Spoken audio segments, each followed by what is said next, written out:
Chapter 2. Stone that does not answer. The old woman went to the far wall where a narrow cabinet stood. She dragged it aside with a scrape of wood over stone, revealing not a niche but a low black opening half hidden behind it. The witness stared. That was sealed. It was forgotten, she said. The pressure in the room changed again. Adam, pressed against his mother's breast, went utterly still. The opening breathed up cold air that smelled of wet rock and roots. Beneath that was another smell, older and stranger, like dust shut away from all sun but not from memory. Adam's mother inhaled it through blood loss and panic and recognized only this. Whatever lay below did not smell governed. It smelled unclaimed, or claimed by something the order had failed to teach her how to fear correctly. The mother began to shake. "Where does it go?" The midwife answered without looking at her. "Somewhere the pattern never sat right." The witness lunged toward them. He was not quick enough. The older woman snatched the poker from beside the banked fire and swung it into his forearm with all the force in her body. Bone cracked. He shouted and staggered sideways into the birthing table, sending the silver instrument skidding across the floor. "Go," she said. The mother stumbled toward the opening, one hand on the wall, the other crushing Adam against her chest hard enough that later bruises would flower where her fingers had been. She ducked into the dark passage. Cold swallowed her immediately to the shoulders. Behind her, muffled by wood and earth and depth, came a single distant pounding. Then another. The order witness, one-armed now and screaming for help. The sound weakened quickly. Either the room had been more sealed than anyone knew, or the hill had chosen not to carry his voice. She preferred the second thought. Pain had stripped away many luxuries in that hour, but not the appetite for one small act of justice. If the world still contained any justice at all, let it be the small and local one, that the earth itself might prove more loyal to a hunted mother than to an accredited servant of the order. She had no strength left for grand moral reckonings. She wanted only one betrayal in her favor. At the first widening of the passage, she stopped and sagged against the wall, teeth gritted against the pain still tearing through her body. Blood ran hot down the insides of her legs. The child had gone frighteningly quiet again. She bent her head and pulled the shawl away from his face. His eyes were shut.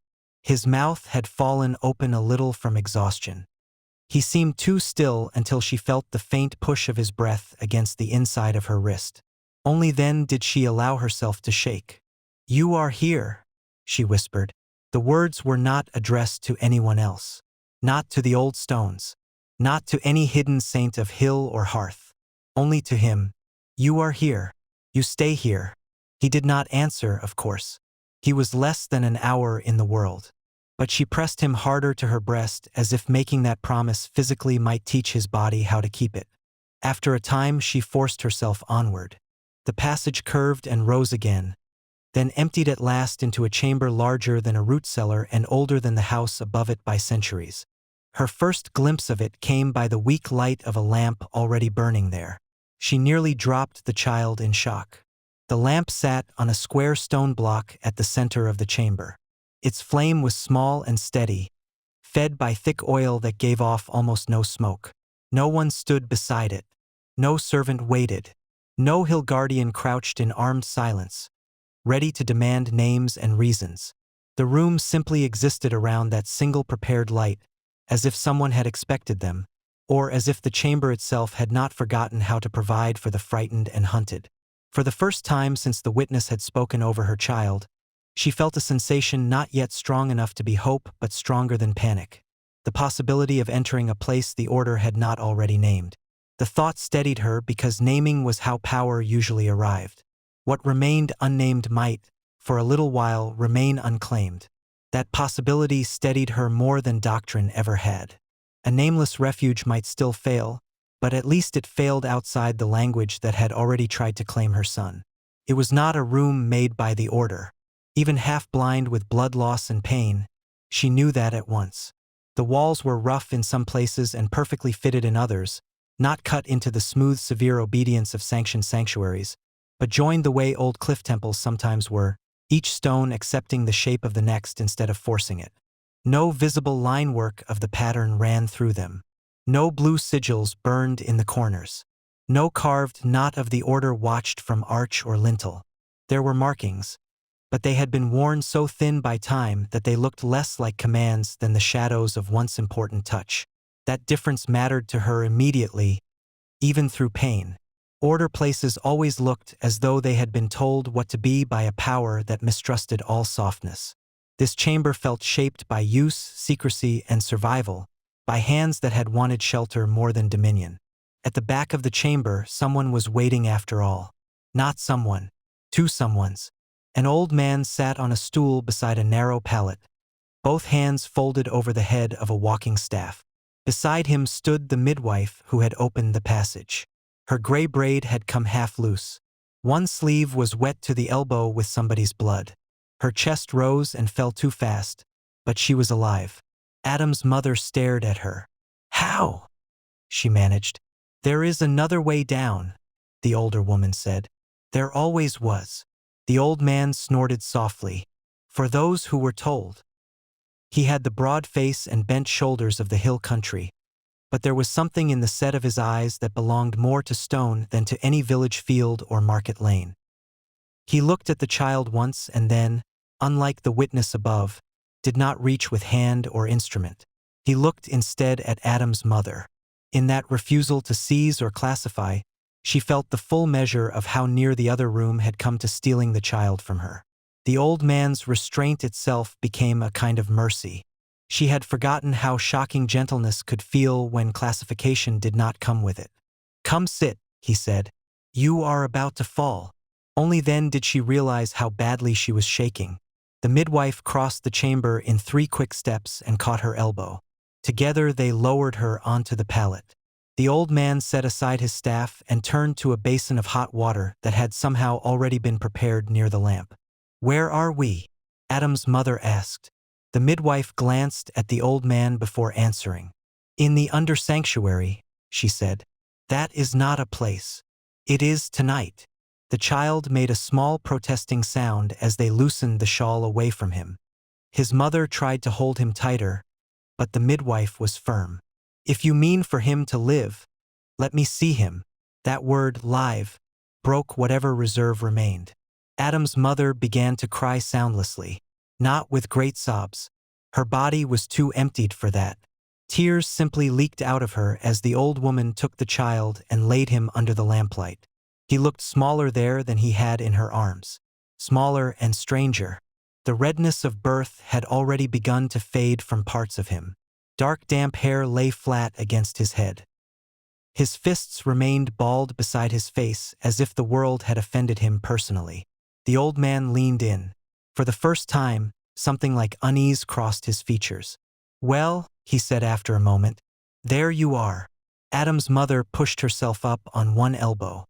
"What is wrong with him?" The midwife met her gaze. "Nothing that can be mended by any craft I know." "That is not an answer." "No," said the old man, "but it is an honest beginning." He lifted one of the child's hands with surprising gentleness, turning the tiny wrist toward the light. The skin there showed only the fine blue veins of ordinary blood. No thread mark shimmered beneath it. No first tracing. Nothing answered the lamp. Nothing answered his touch. Yet when the old man laid 2 fingers very lightly over Adam's sternum, the child inhaled sharply and his whole body tightened with a force out of all proportion to his size. The old man removed his hand at once. "Do not do that again," the midwife said. "I had not intended to alarm him." "You alarmed more than the child." The older man did not deny it. Adam's mother looked from one to the other. "Tell me." The midwife sank down beside the pallet, her face drawn from running and strain. "I can tell you only what I saw." The settling did not take. The witness's instrument failed. When he touched the boy, the room changed. The old man added, "And the stones below answered." The mother closed her eyes for a moment. "Answered what?" Neither of them replied. The silence stretched. At last the old man stood and crossed to the wall beyond the lamp, where a shelf of rough-cut stone held folded linens, a crock of dried herbs, 2 sealed jars, and a shallow dish of salt. He selected the salt and scattered a little into the lamp flame. It hissed green for an instant, then steadied.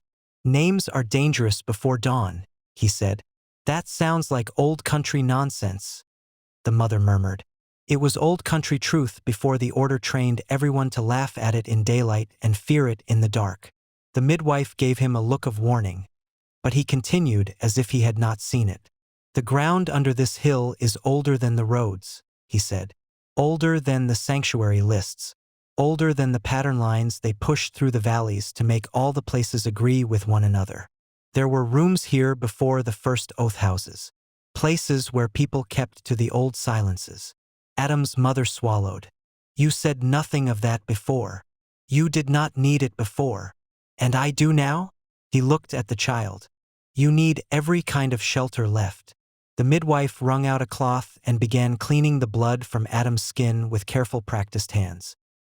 He protested weakly, squirming, but settled when she wrapped him in fresh warmed linen and placed him back against his mother's chest.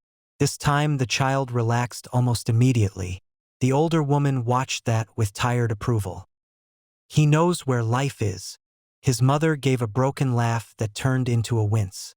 If the witness gets out, the whole valley will know by sunrise. He may get out, said the old man, but not with the hill at his back and no story worth telling that will not damn him too. The midwife did not look convinced. He only needs one rider to believe him. That was true. They all heard the truth in it. The order did not require certainty. Suspicion properly sanctified could kill as cleanly as proof.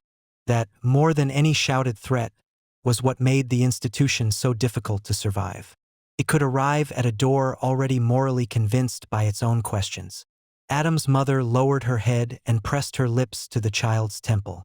He smelled of milk, oil, and the faint iron sweetness of birth that no washing fully removed. What do we do? She asked. The old man returned to his stool and took up the staff again. Not because he needed it while seated, but because some men thought better with wood in their hands. We wait until morning, he said. If there is no search by then, we move you to the upper cells. No smoke by day. No one comes and goes by the house. If there is a search, you go deeper. Deeper where? He looked at the black mouth of another passage opening behind the pallet, half hidden by a hanging cloth. Farther under the hill. The mother followed his gaze and felt a coldness unrelated to blood loss move through her. She had grown up within sight of this sanctuary house.